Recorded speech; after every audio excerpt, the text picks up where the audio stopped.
Full names Felicia, Lucretia, Natasha, and Merriweather. Baker Merriweather, that is.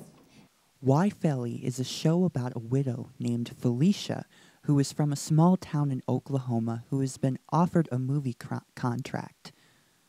She's telling her story about a breakfast diner she's selling called Good Morning Maypoint.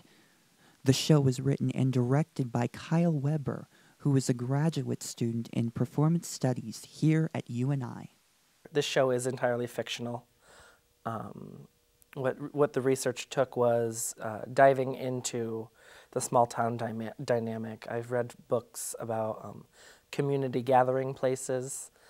The Great Good Place is one of those books, Better Together and Bowling Alone, all books about community. And those are books that I was introduced to some of them in my undergrad because I graduated here with community communication. And other books I've just explored on my own. That would gather the community sense for me, and that's what the restaurant is to this town. It's that community gathering place.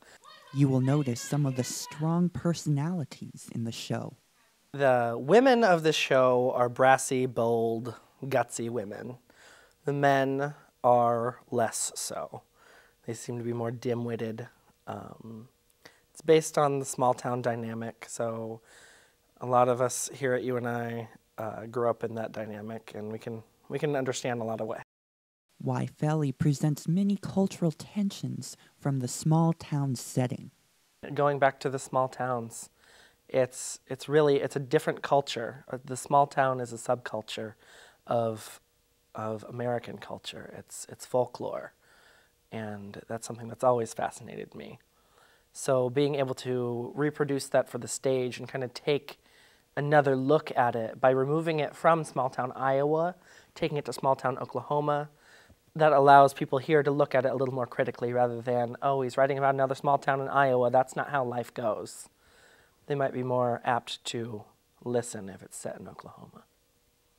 Hattie Dunham, who portrays Felly in the show, explains what she has learned from being a part of the cast.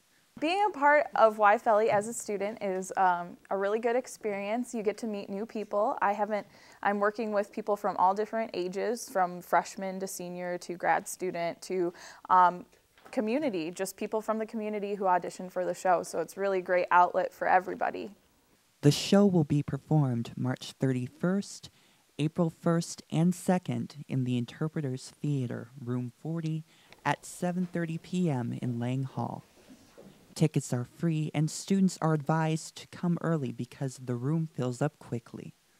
For UNI-TV, I'm Dakota Funk.